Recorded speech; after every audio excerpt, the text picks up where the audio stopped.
What makes humans want to be around each other? Are we unconsciously driven to survive together in a community? Is there something that dwells within us that desires human connection over isolation? Why would we choose to live on top of each other when we could live in our own space? When you drive the Alaska highway, you'll be driving through thousands of miles of complete wilderness, and then all of a sudden, you'll see an abandoned cabin. A little further down the road, you'll see a mailbox, and then another mailbox, and then a group of mailboxes. Eventually, you'll see a small log cabin with a light on inside and smoke coming out of the chimney. And then eventually, more cabins with people living in them. Inevitably, you'll come into a town with food, fuel, anything you could possibly want to buy, with thousands of humans living above each other. I suppose the answer is comfort. A warm home tied into electricity, hot running water, cable TV, Wi-Fi, a steady job to make a living at, and a couple days off a week to do what you actually want to do with your time. While I do feel the draw towards comfort,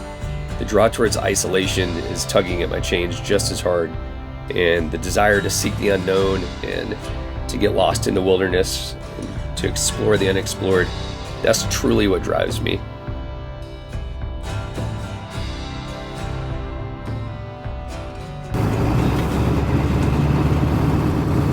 Found a little pull-off side road thing. It's kind of getting sketchy though, so I might stop here in a second. Okay, we have arrived in our spot for the night. We're gonna call it. It's always scary cutting the engine off. What a beautiful night out though. Check that out. The moon, the stars are out. The northern lights are supposed to come out tonight, so we'll see. Looks like they're already trying to show their face. Anyway, let's stay warm for a little bit here though. Whew. We're passing out. It's negative 25 degrees outside. Hope the truck starts in the morning. See you guys in the morning. Good morning, world. It's about 6 in the morning or so. It's time to see if the truck starts. I hope it does. I know it's probably super cold outside. Let's see how cold it is. So glad this heater continued to work properly all night. It is negative 12. So this is a 7.3 Power Stroke diesel, cold start, and negative 12. It's been sitting overnight. Let's see how she does. I'll let these glow plugs warm up. I know you don't have to cycle glow plugs. You can just leave the ignition on like that. They keep heating up, but I'm gonna cycle them anyway. Just for peace of mind, let's do one more. Turn the fan off. Make sure nothing's running. All right, here we go. Come on, old girl. Oh yeah. Beautiful.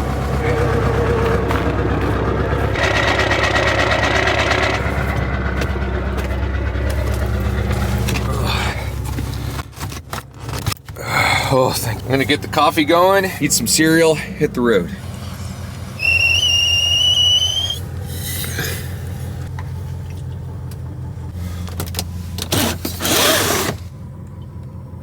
Rows and windows. Let's roll. This truck's been warming up for 20 minutes and it's still freezing. Northbound we go. We got about, I think, 300 miles to the Alaskan border right now for the border crossing. Hopefully all that goes well and they don't rip my freaking camper totally apart. So if you guys ever drive the Alaska highway, the worst part of the drive, in my opinion, is when you get within 2 hours of the Alaska-Canada borderline. That 4-hour stretch, the frost heaves just get gnarly. It will make your car catch air, go sliding off the road. You guys want to see something crazy? It's 9 o'clock a.m. right now, and look how dark it is. It's still pitch black out. Absolutely pitch black. See how we're doing? 39 kilometers to the Alaska border, so 25 miles. We'll be leaving Canada, crossing into the USA, I hope, if they let me in. It's after 10 o'clock in the morning, and it's getting a little bit lighter now, but the sun still hasn't risen. Just stays dark a long time. Anyway, it's pretty cold out, negative 12 Fahrenheit. We're about 15 miles from the border of Canada and Alaska. Let's go. Now that I'm close to the border, the roads just get absolutely horrible. Like I'm going pretty slow, 22 miles an hour. Ugh. I have not passed a vehicle in at least 2 hours now. It shows you if anything happens out here, like, it is on you. Some of you guys are probably wondering what I carry for survival. I do have survival gear with me. I've got -20 sleeping bag in the back in case all my heat sources fail. I've got my mucklux over there. Got plenty of super heavy winter jackets, gloves. I could even start a fire. I've got a chainsaw up top. I've got gasoline, got a generator. Got all kinds of tools and spare parts to fix the truck if something goes down. So pretty set to survive at the moment. I also have a Garmin InReach, which is basically a satellite phone, essentially. That's always a good backup. Here we are in the town of Beaver Creek. This is the last Canadian town before the border, the last place to fuel up in Canada. That gas station shut down, but there should be one up here. Luckily, we got 2 tanks of diesel. Our rear tank is empty right now. I used all that, but our front tank is full. That's enough to get us to Tok. Tok's only about 120 miles away from Beaver Creek, so I think we got it. That's it, that's the last gas stop. On we go.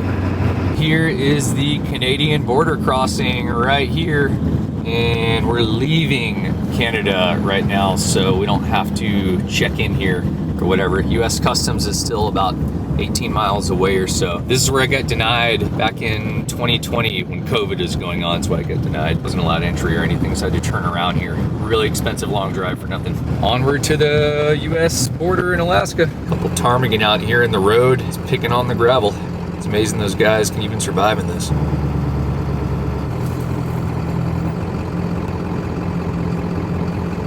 Alright guys, there's the United States border crossing up there for the Alaska border. Hopefully all goes well. We just left the Yukon. We're going home. We're back to Alaska.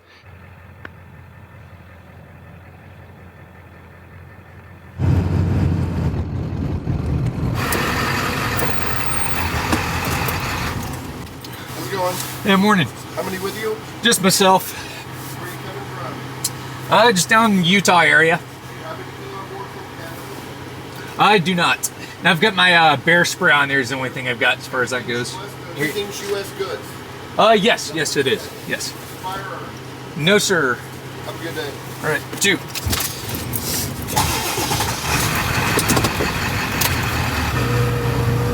Put my passport away. Oh, bit of relief, eh? All right, my friends, we're home. We're back in Alaska. Whew, it feels good. I'm excited to be home, ready to be home, just stoked. Let's get on home. So at this point, I still have a good solid 10 to 12 hour drive to get to my hometown and back to my cabin. So I'm not done yet.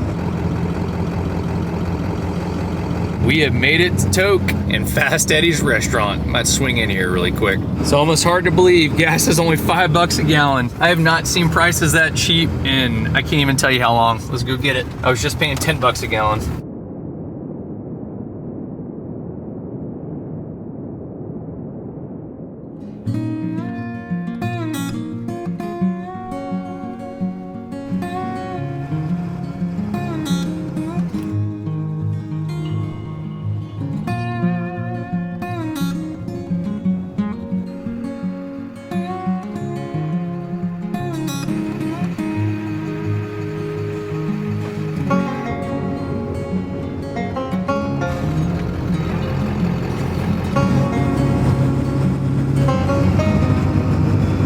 My friends, we have officially made it to Glen Allen, so this is the final leg home, back home to my cabin. Can't even believe it. Still have about 200 miles to go, but this is my last major turn to make here.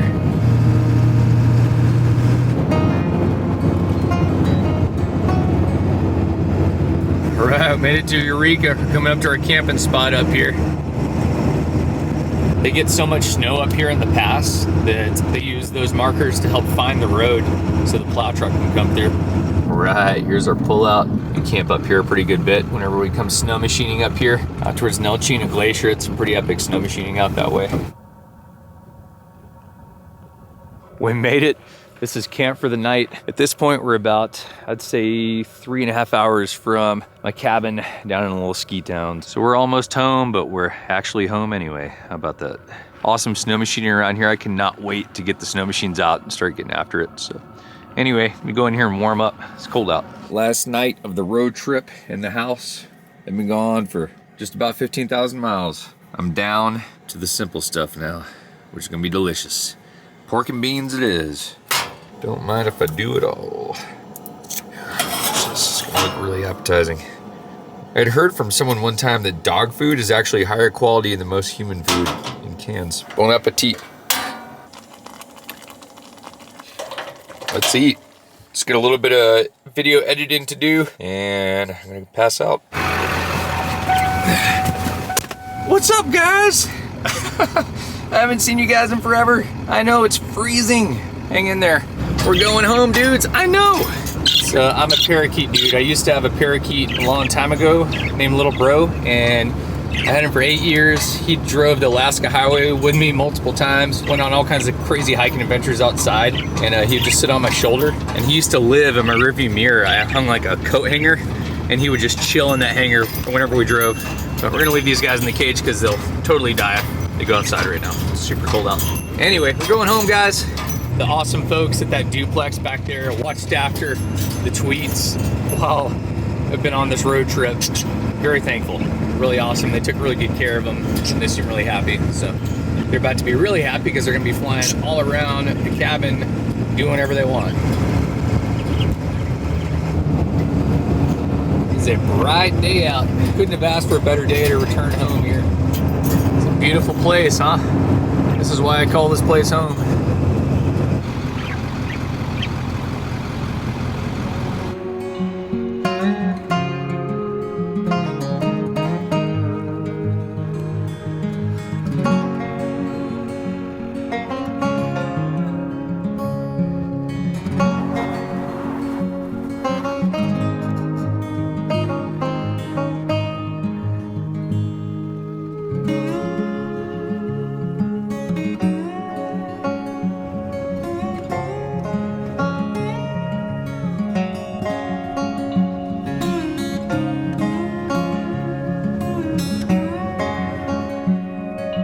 I tell you what, I just live in one of the most beautiful places in the world. It's just awesome little town. So that's turning an arm. It's one of the strongest boar tides in the world. There's my hometown right there, right at the base of that big old mountain. We're home. I can't even believe it. See my house. Let's get on down. I can't even believe it. We're home. So awesome. I left on this road trip on August 1st, and today is December 1st. I've been gone 4 months.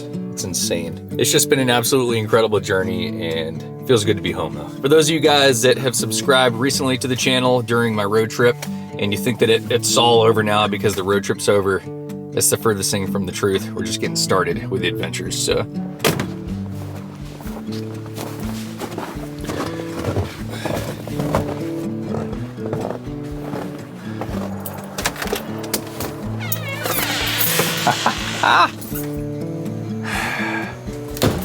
Here we are. We're home. So awesome. So cool. Anyway, I'm gonna go get the parakeets, get them in here. Thank you guys so much for coming along on the journey, and we'll see you again in the next video. They're gonna keep on coming. Peace, y'all.